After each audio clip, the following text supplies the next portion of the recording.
Rəbb İsa Məsih xeyir dua versin. Bilirsiniz, müqəddəs kitabı oxuyanda, biz oranı vərəqləyəndə bir çox möcüzələr görürük. Və bir çox sirlər də var ki, müqəddəs yazılar vasitəsilə Allah bunu bizə aydın edir. Və İbranilər 4-cü fəsil 12-ci ayədə yazılıb ki, Allahın kəlamı canlı və təsirlidir. Hər iki ağızlı qılıncdan da itidir. Canla ruhu, oynaqlarla iliyi biri-birindən ayıraraq keçir. Ürəyin fikir və niyyətlərini ayırt edir. Amin. Allahın kəlamı qüdrətlidir, qüvvətlidir. Allahın kəlamı güclüdür. Kəlam deyir ki, o insanın daxilinə girir və hətta müqəddəs yazıları biz oxuyanda görürük ki, Allahın sözü ölünü belə dirildir.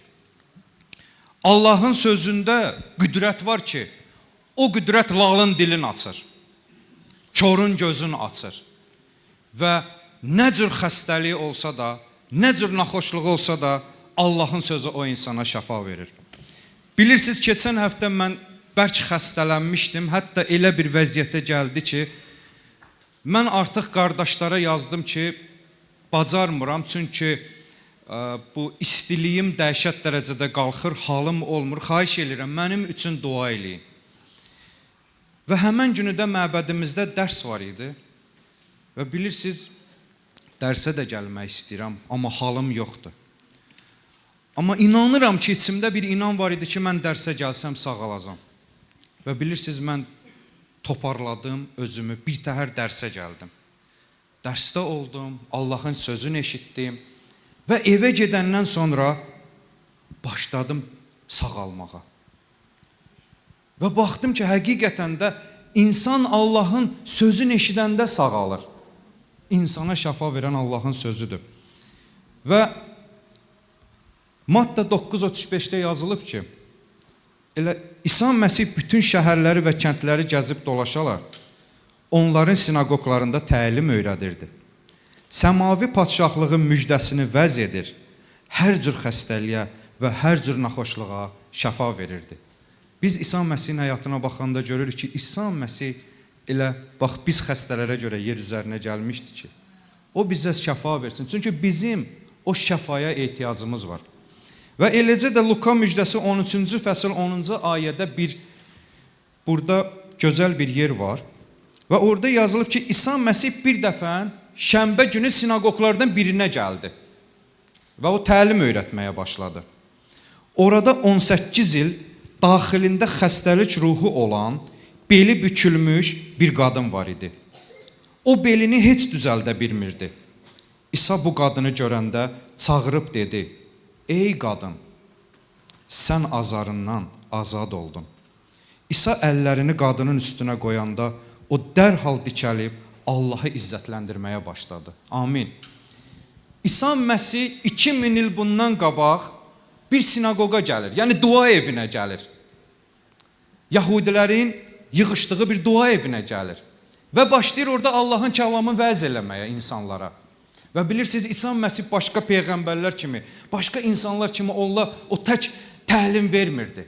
Hətta onun haqqında yazılıb ki, o səlahiyyətli bir təlim verirdi. Və İsa Məsih öz təlimini bitirəndən sonra baxır ki, bir xəstə qadın var. 18 ildir beli bükülmüş bir qadın. Mən bu vaazı hazırlayanda yadıma düşdü, bəlkə də bir çoxumuz o insanı görmüşük. Vasmoyun bazarında bir qadın var. Bəlkə də çoxumuz onu görmüşük. Onun düz belə beli bükülmüş vəziyyətdə gəzir. Orada işləyir o. Və məni maraq bürüdü ki, bu qadın 18 il bu vəziyyətdə necə yaşayıbdı?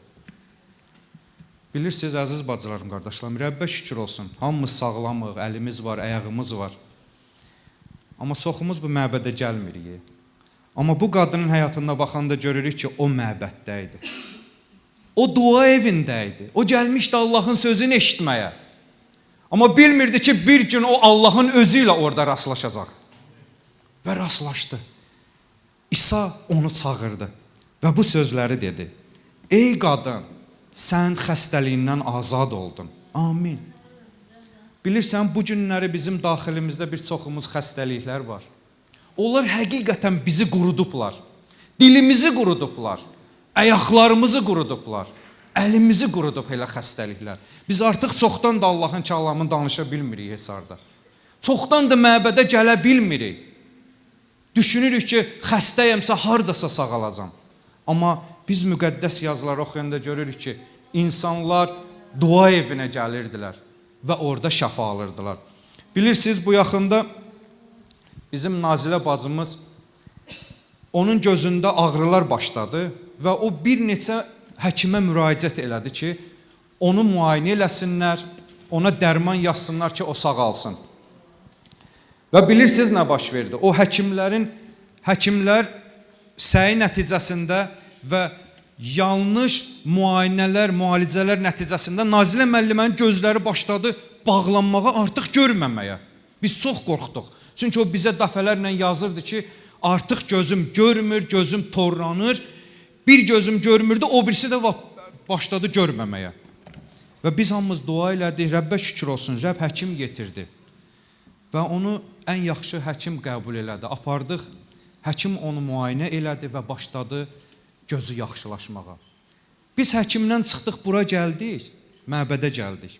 Gəldik ki, bir çay içək və bilirsiniz, mən baxdım ki, Nazilə müəllimə gördüm ki, həkimdən sonra yaxşılaşır. Və hətta belə bir zarafat elədim. Dedim Nazilə müəllimə, bura bir gözünlə gəlmişdin, indi iki gözünlə gedirsən. Gözün açıldı, Rəbb sənə şəfa verdi. Və eləcə də əziz bacılarım, qardaşlarım, müqəddəs yazıları oxuyanda görürük ki, buna bənzər, bu hadisiyə oxşar bir hadisə baş verir. Mark müjdəsi 5-ci fəsil 25-ci ayədə yazılıb ki, İsa Məsih bir gün bir şəhərə gəlir və orada 12 il ağır xəstəliyi olan bir qadın olur. Və bu qadın xeyli həkimin əlindən əzab çəkmişdi. Bütün varını buna sərf eləmişdi ki, vəziyyəti yaxşılaşsın. Amma daha da pisləşmişdi. Bu qadın İsa haqqında eşidib izdihamın içindən keçərək onun arxasından gəldi və onun paltarına toxundu. Bilirsiniz, böyük bir izdiham idi, İsa Məsih orada gedirdi. Və orada 12 il ağır xəstəliyi olan bir qadın var idi. Və artıq kəlam deyir ki, o qadın bütün həkimlərdə olmuşdu. Bir neçə həkimlərdə olmuşdu. Hətta pulun da buna xərcləmişdi. Bilirsiniz, olur ki, biz həkimə gedirik, pul veririk, amma bəzən yaman günə qoyur həkimlər bizi. Rəbb bizi elə həkimlərdən qorusun. Amma baxırıq ki, bu qadının artıq heç bir ümidi yox idi. Heç bir əlacı yox idi. Çünki insan xəstələndə o həkimə baş vurur ki, həkim onu müayinə eləsin. Amma həkimlər bu qadının vəziyyətini daha da pis günə qoymuşdular. O qadının yalnız bir çarəsi var idi, İsa Məsih. Və bilirsiniz, bu qadının xəstəliyini biz oxuyanda müqəddəs kitabda görürük ki, qanun kitabında. Belə bir xəstəliyi olan qadın xalq arasında olsa da o heç kimə toxunmamalı idi. Və heç kim də o qadına toxunmamalı idi. O qadının oturduğu yerdə heç kim oturmamalı idi. O qadının əl vurduğu əşyaya heç kim əl vurmamalı idi. Əgər vursaydı, toxunsaydı, o insan da murdar sayılardı. Çünki Allahın kəlamına görə elə bir xəstəlik murdarlıq sayılır. Bilirsiniz, çox ağır bir vəziyyətdir. Mən səhər biraz bu xəstəlik barədə internetdən oxudum və yazılıb ki, bu çox təhlükəli bir xəstəlikdir. Hər an bu qadın ölə bilərdi. Hər an bu qadın bu xəstəliyindən ölə bilərdi. Amma 12 il bu qadın bu xəstəlikdə yaşayırdı. Əzab çəkirdi. Amma bir gün o İsa Məsihi gördü və düşündü. Ürəyində belə qərar verdi ki, mən İsa'ya gedib toxunacam. Bilirsiniz, o boyda izdihamın içindən İsa'ya toxunmaq çox çətin idi. Bir də ki, əgərləri kimsə izdihamın içində olubsa bilir. Əgər sən yıxılarsansa, əyilərsənsə, arxadan gələn insanlar insanın üstündən keçər və o ayaq altında qalıb tapdalanar. Amma o qadın heç bir şeyə baxmadı. O qadın həyatın nəzərə almadı ki, onun başına nə gələr. Onun bir məqsədi var idi ürəyində. İsa'ya toxunsun. Bilirsiniz, kəlam yazır ki, o qadın İsa'ya toxundu. Amma İsa Məsih qayıdır, yanında olan insanlara belə bir söz deyir. Deyir ki, mənə toxunan kimidir? Kimsə mənə toxundu. Şagirdləri qayıdıb deyir ki, bu qədər insan var burada. Necə deyə bilərsən ki, sənə kim toxundu? İsa deyir ki, mənə kimsə toxundu. Bilirsiniz, İsa Məsih sizcə bilirdi ona kim toxunub? Bəli, bilirdi. İsa bilirdi ki, ona kim toxunub. Sadəcə İsa Məsih bu sözləri ona görə deyirdi ki, orada olan xalq Allahın etdiyi bu möcüzəni görsün. Bu günləri bir çoxumuz əlimizi qaldırıb deyə bilərik ki, Allah bizi hansı xəstəliklərdən azad eləyibdir. Həm fiziki xəstəliklərimizdən olub ki, xəstəliyimiz olub. Rəbb İsa Məsih azad eləyib. Olub ki, fiziki xəstəliklərimiz olub. Amma bir çoxumuzun hələmdə qalıbdır o xəstəliklər. Bu gün baxaq həyatımıza görək, hələm hansı xəstəliklərimiz var. Neçə ildir paxıllıq eləyirik. Neçə ildir düşmənçilik aparırıq. Neçə ildir pislik eləməsək yata bilmirik. Neçə ildir sevə bilmirik biri-birimizi. Bu xəstəliklərdə yaşayırıq. Amma Allah istəyir ki, biz bu günləri İsa Məsihə toxunaq. Rəbb bu gün bizi çağıracaq.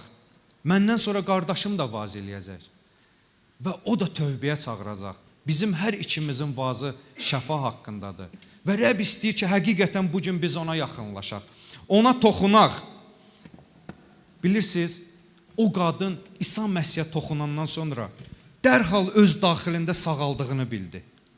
Və qadın gördü ki, xəstəliyindən sağaldı. Çünki bu iman vasitəsilə baş verir. Biz Allahı heç bir şeylə razı sala bilmərik həyatımızda. Yalnız iman vasitəsilə. Və Rəbb də bizdən belə bir iman istəyir ki, biz ona yaxınlaşanda imanla yaxınlaşaq. Çünki yazılıb ki, iman etmədən Allahı razı salmaq mümkün deyil. Bilirsiniz, həkim insana şəfanı pulla verir. Amma İsa Məsih hər birimizə müftə verib bu şəfanı. Hər birimizə hədiyyə eləyib şəfanı. Hamımızın böyük xəstəliyi var idi. Rəbbə şükür olsun ki, Rəbb bizi bu xəstəliklərdən azad elədi. Və bu günləri də biz bir-birimizin həyatında bu şəfaları görə bilərik və Allaha şükür eləyə bilərik. Və Matta 13-16-da yazılıb ki, nə bəxtiyar ki, sizin gözləriniz ki, o bu gün bax bu möcüzələri görür. Nə bəxtiyardır bizim qulaqlarımız ki, bu gün Allahın etdiklərini biz eşidirik. Yazılıb ki, bir çox insanlar və peyğəmbərlər bunları görmək istədilər, arzulayırdılar. Amma Rəbbə şükür olsun ki, bu gün biz onu gördük. Rəbb bizə şəfa verdi. Rəbb bizə azad elədi. Qoy Rəbb sizə xeyir dua versin. Əziz bacılarım, qardaşlarım, heç vaxt ruhdan düşməyək. Kəlam deyir ki, diləyin, ümidsiz olmayaq. Bizim ümid yerimiz var, İsa Məsih. Diləyin, diləyin alacaqsınız. Qapını döyün, Allahın qapısını döyün. Rəbb şəfa verəcəkdir. Rəbb mütləq hansı xəstəliyimiz varsa, hansı günahlarımız varsa, İsa Məsih mütləq azad edib hər birimizə xeyir dua verəcək. Qoy Rəbb sizə xeyir dua versin.